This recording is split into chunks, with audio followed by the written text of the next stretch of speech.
ई घर घर के घटना बा नीरज भैया, ई घर घर के घटना बा। रउआ सब देखत हुकम जा कि सुनत हुकम जा कि फलानवा के दूगो भाई रहसन, दोनों आपस में कट के मर गिलसन। पुष्कर भैया फलानवा के दूगो भाई रहसन, दोनों कट के मर गिलसन। त काहे खातिर हो? तो 2 कट्ठा जमीन रहे कहाँ? तो रोड पे। वही खातिर कहा था कि हम भीतर ले, तो कहता बहरी ले। वही लेगो के मार देला से गोली एगो मर गई। लेकिन लौवा लोग ई ना सुन ले होखम जा कि फलानवा के बेटा माई बाबू खातिर लड़ के मर गिला हसन। 1% ही सुनत होखम जा। तो इसने एगो गीत के भाव हम अपने फेसबुक पेज के माध्यम से लेंगे, जे कि आप सबके बीच एक मंच पे बानी पुष्कर भैया के आशीर्वाद से 10 मिलियन होखे वाला बा। अरे की बड्डी जई है घरवा अंगना,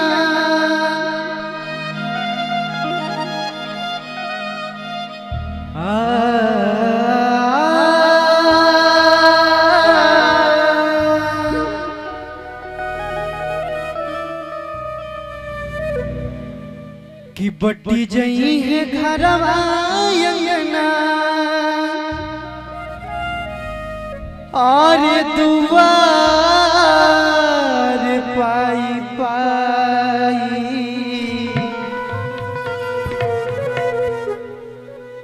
कि के करा में बाबू रही है, कि के करा में माई, कि के करा में बाबू रही है, के करा में माई, के करा में बाबू रही है, के करा में माई। बटी जई है घरवा अंगना, बटी जई है घरवा अंगना, दुआर पाई पाई। बटी जई है घरवा अंगना, दुआर पाई पाई। के करा में बाबू रही है, के करा में माई, के करा में बाबू रही है, के करा में माई। क्या बात!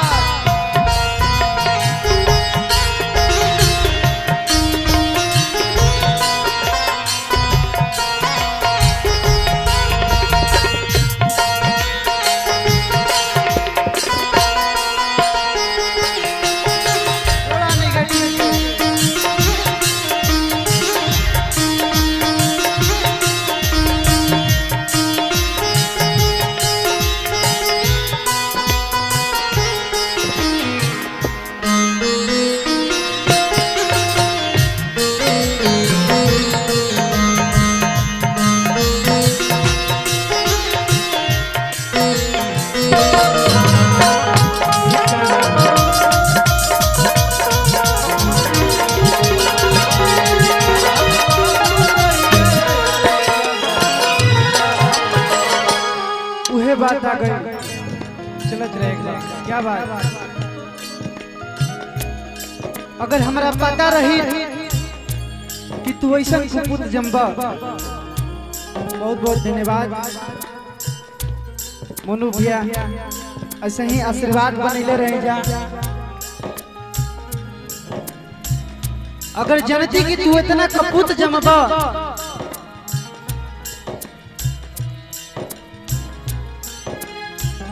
के करा में बाबू रही है, के करा में माई, के करा में बाबू रही है, के करा में माई। जो न भी बात बनी है, रोज भोर जाके माई धोली मदिरावा, उहे बाबू माई आज बहवता टेनिरावा। उहे बाबू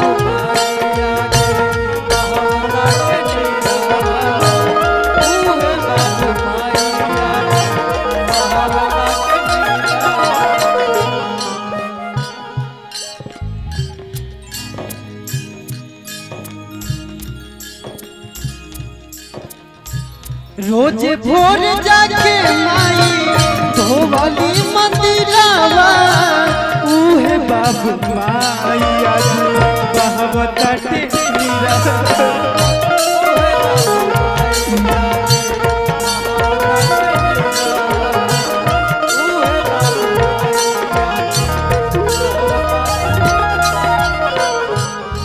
कितना बड़ा शब्द डलले बानी बड़ भैया नीरज भैया गुरुत्व ले हमार